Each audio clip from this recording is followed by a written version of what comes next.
श्री सत्यनारायण भगवान की व्रत कथा।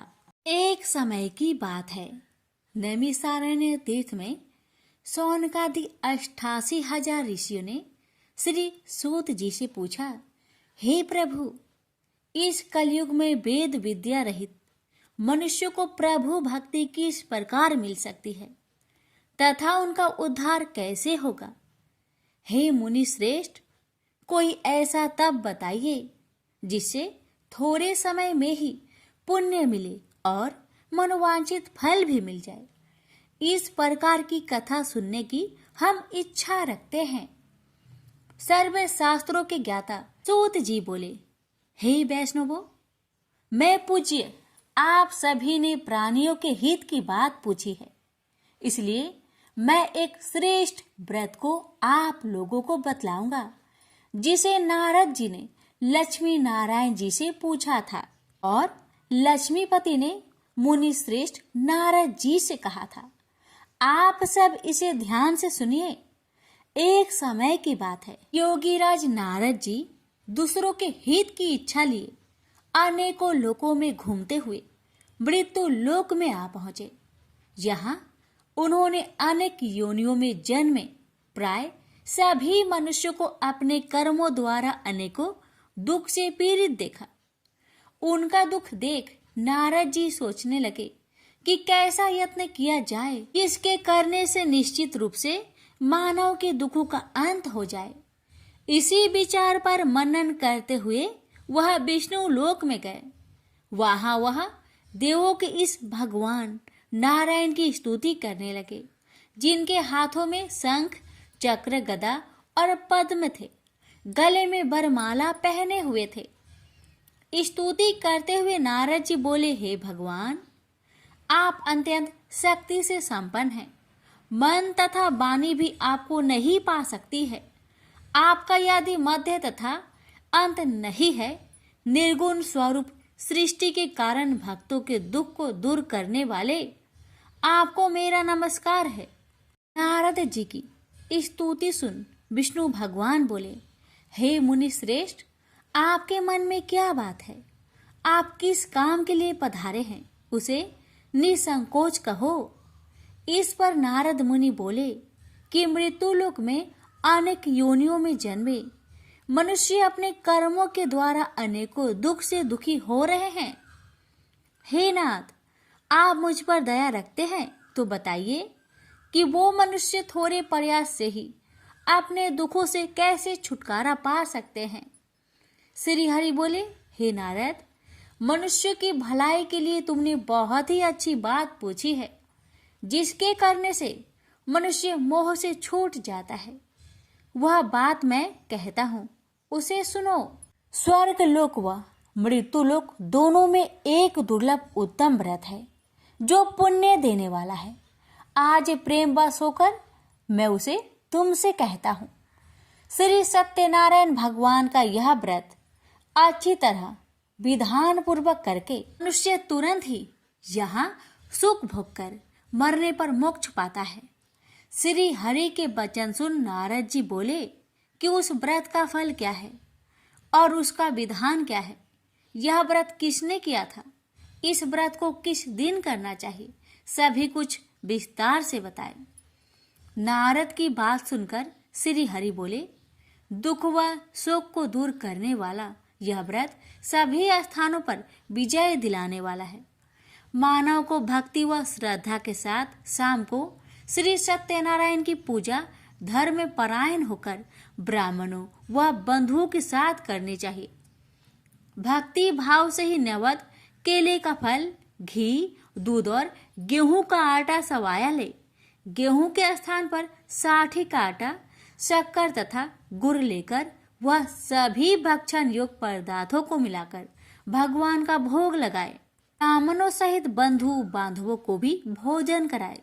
उसके बाद स्वयं भोजन करे और भजन कीर्तन के साथ भगवान की भक्ति में लीन हो जाए।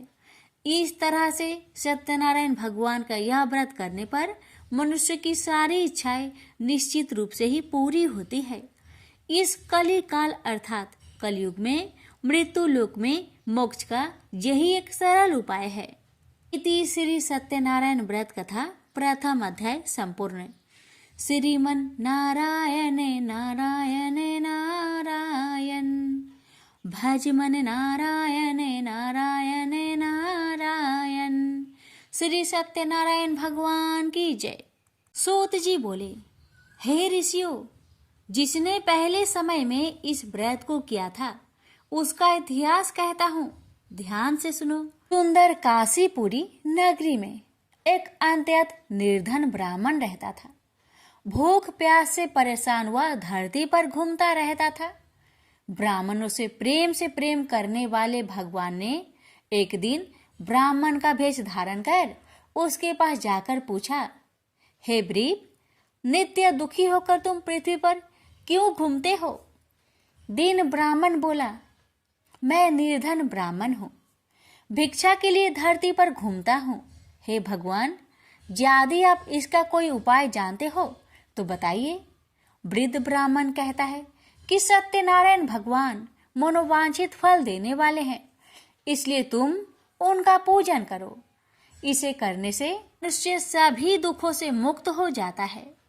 वृद्ध ब्राह्मण बनकर आए सत्यनारायण भगवान उस निर्धन ब्राह्मण को व्रत का सारा विधान बताकर अंतर्ध्यान हो गए।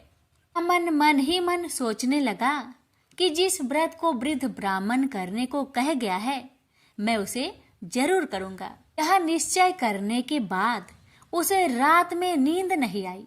वह सवेरे उठकर सत्यनारायण भगवान के व्रत का निश्चय कर भिक्षा के लिए चला गया। उस दिन निर्धन ब्राह्मण को भिक्षा में बहुत धन मिला, जिससे उसने बंधु बांधवों के साथ मिलकर श्री सत्यनारायण भगवान का व्रत संपन्न किया। भगवान सत्यनारायण का व्रत संपन्न करने के बाद वह निर्धन ब्राह्मण सभी दुखों से छूट गया और अनेक प्रकार की संपत्तियों से युक्त हो गया। उसी समय से यह ब्राह्मण हर माह इस व्रत को करने लगा।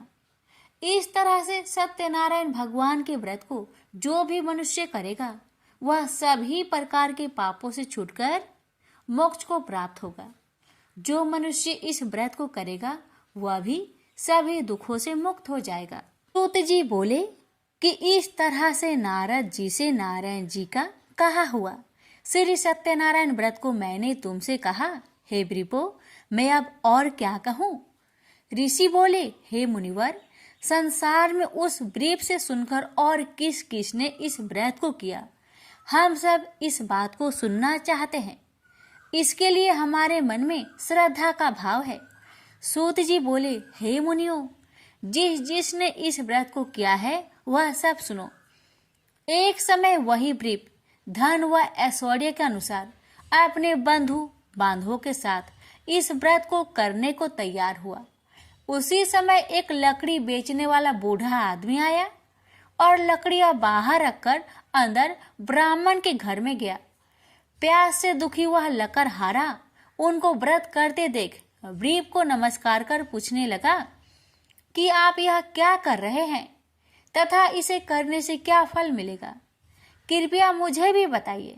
ब्राह्मण ने कहा कि सब मनोकामनाओं को पूरा करने वाला यह सत्यनारायण भगवान का व्रत है। इनकी कृपा से ही मेरे घर में धन्य धान्य आदि की वृद्धि हुई है। व्रीप से सत्यनारायण व्रत के कथा के बारे में जानकर लकड़हारा बहुत प्रसन्न हुआ। चरणामृत लेकर वह प्रसाद खाने के बाद वह अपने घर गया। लकड़हारे ने अपने मन में संकल्प किया कि आज लकड़ी बेचने से जो धन मिलेगा उसी से श्री सत्यनारायण भगवान का उत्तम व्रत करूंगा।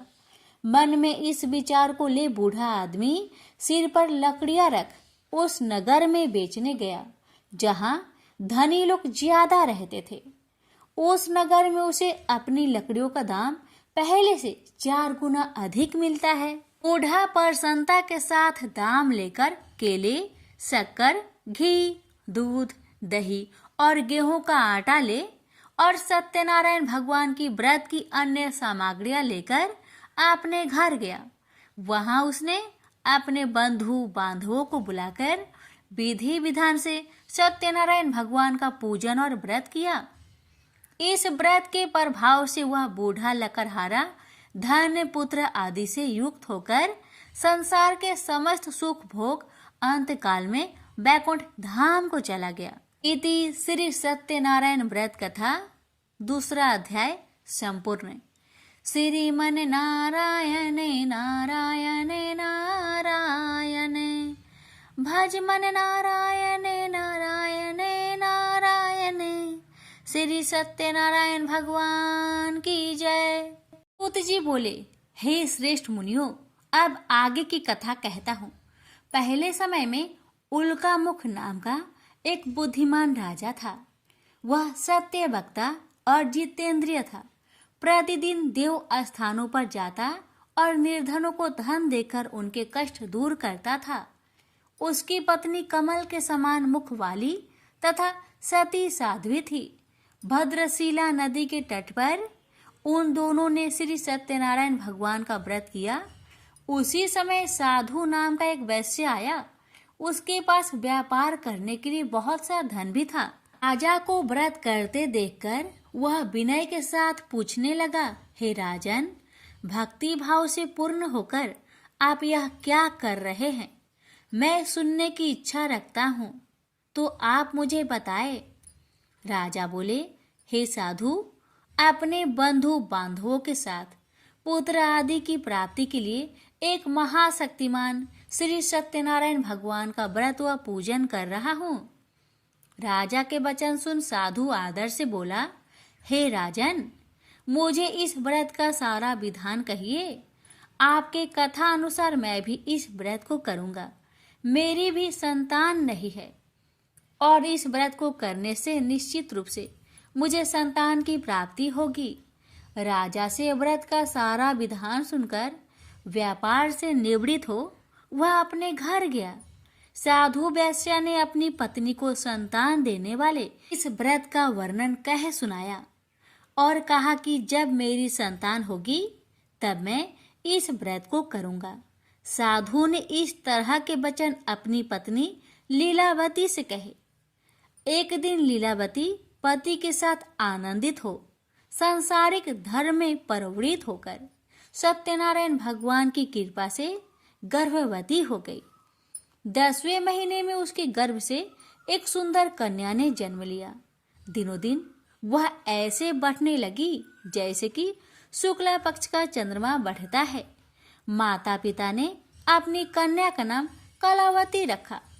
एक दिन लीलावती ने मीठे शब्दों में अपने पति को याद दिलाया कि आपने सत्यनारायण भगवान के जिस व्रत को करने का संकल्प किया था उसे करने का समय आ गया है। आप इस व्रत को करिए। साधु बोला कि हे प्रिय, इस व्रत को मैं उसके विवाह पर करूंगा। इस प्रकार अपनी पत्नी को अवशासन देकर वह नगर को चला गया। कलावती पिता के घर में रह वृद्धि को प्राप्त हो गई। साधु ने एक बार नगर में अपनी कन्या को सखियों के साथ देखा तो तुरंत ही दूत को बुलवाया और कहा कि मेरी कन्या की योग वर देखकर आओ।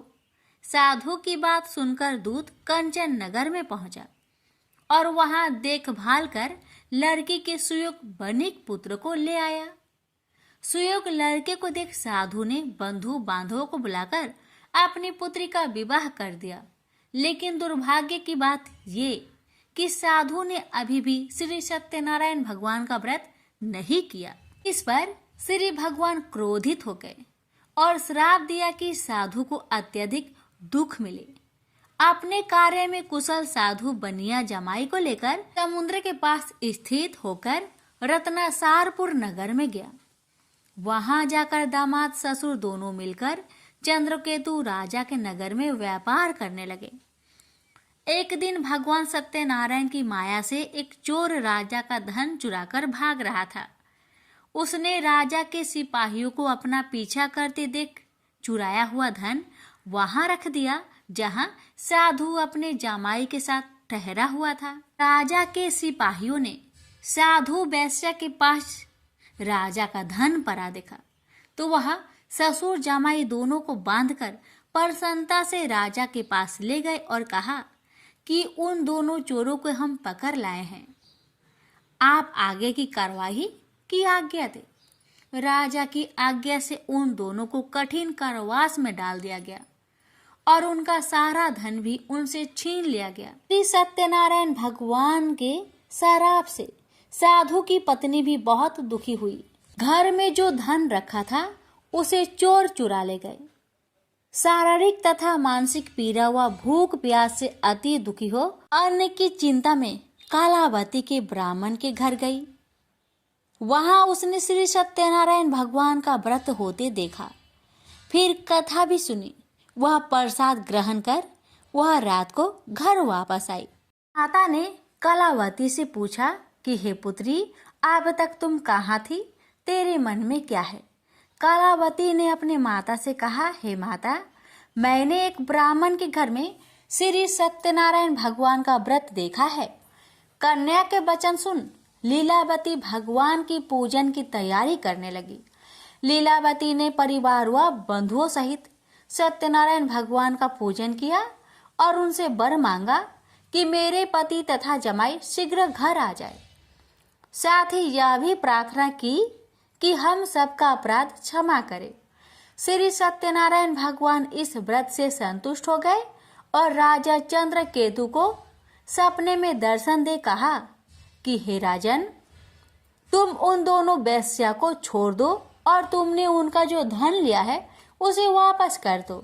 अगर ऐसा नहीं किया तो मैं तुम्हारा धन, राज्य व संतान सभी को नष्ट कर दूंगा। राजा को यह सब कहकर वह अंतर्ध्यान हो गए। अतः काल सभा में राजा ने अपना सपना सुनाया। फिर बोले कि बानिक पुत्र को कैद से मुक्त कर सभा में लाओ। दोनों ने आते ही राजा को प्रणाम किया। राजा मीठी बानी से बोला, हे महानुभावो, भाग्यवश ऐसा कठिन दुख तुम्हें प्राप्त हुआ है, लेकिन अब तुम्हें कोई भय नहीं है। ऐसा कह राजा ने उन दोनों को नए वस्त्र भूषण भी पहनाए और जितना धन उनका लिया था उससे 2 गुना धन वापस कर दिया। दोनों वेश्या अपने घर को चल दिए। श्री सत्यनारायण व्रत कथा का 3रा अध्याय संपूर्ण। श्रीमन नारायण नारायण नारायण, भज मन नारायण नारायण नारायण। श्री सत्यनारायण भगवान की जय।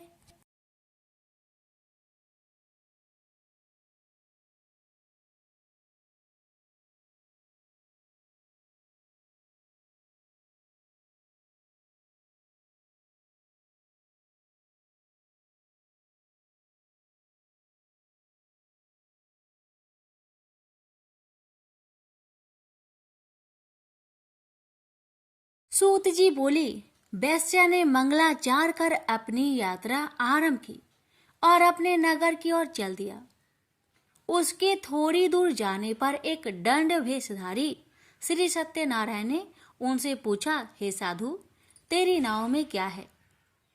अभिमानी बानिक हंसता हुआ बोला, हे दंडी, आप क्यों पूछते हो? क्या धन लेने की इच्छा है? मेरी नाव में तो बेल व पत्ते भरे हुए हैं। वैश्या के कठोर वचन सुन भगवान बोले, तुम्हारा वचन सत्य हो। दंडी ऐसे वचन कहे वहां से दूर चले गए। कुछ दूर जाकर समुद्र के किनारे बैठ गए।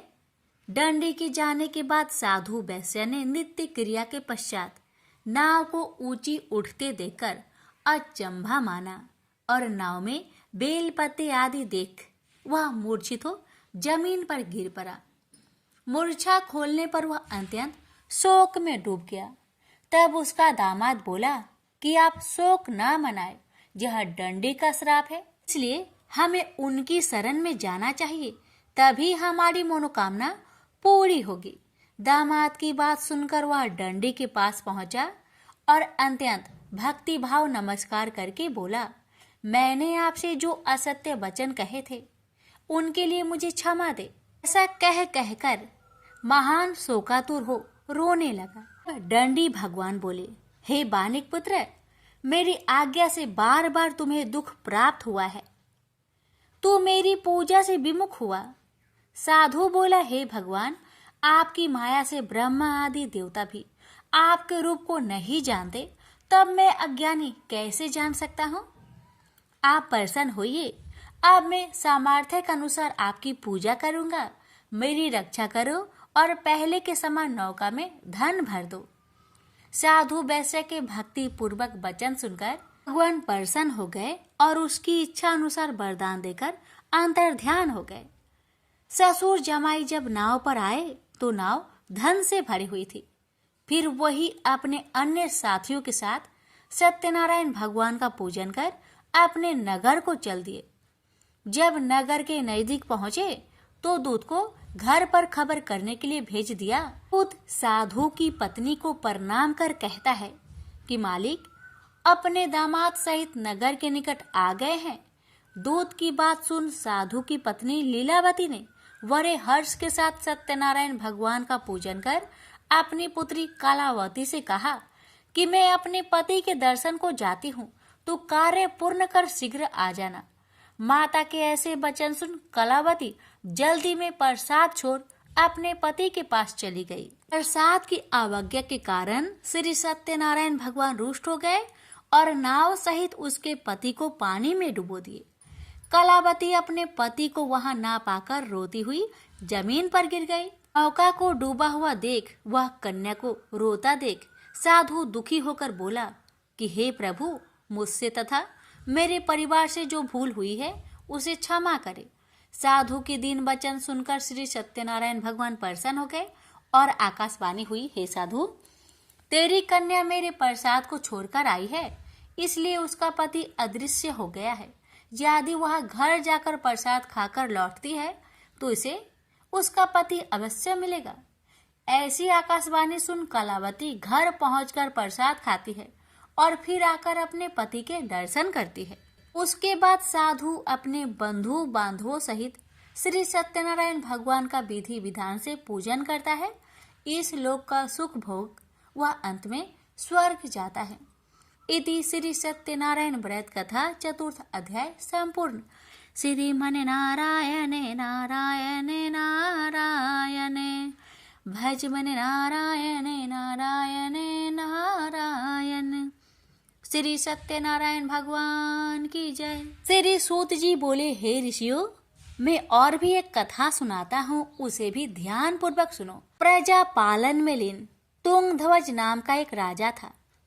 उसने भी भगवान का प्रसाद त्याग कर बहुत ही दुख प्राप्त किया। एक बार वन में जाकर वन्य पशुओं को मारकर वह बर के पेड़ के नीचे आया। वहां उसने ग्वालों को भक्ति भाव से अपने बंधुओं सहित सत्यनारायण भगवान का पूजन करते देखा। अभिमानवश राजा ने उन्हें देखकर भी पूजा स्थान में नहीं गया, ना ही उसने भगवान को नमस्कार किया। ग्वालों ने राजा को प्रसाद दिया, लेकिन उसने वह प्रसाद नहीं खाया और प्रसाद को वहीं छोड़कर वह अपने नगर को चला गया।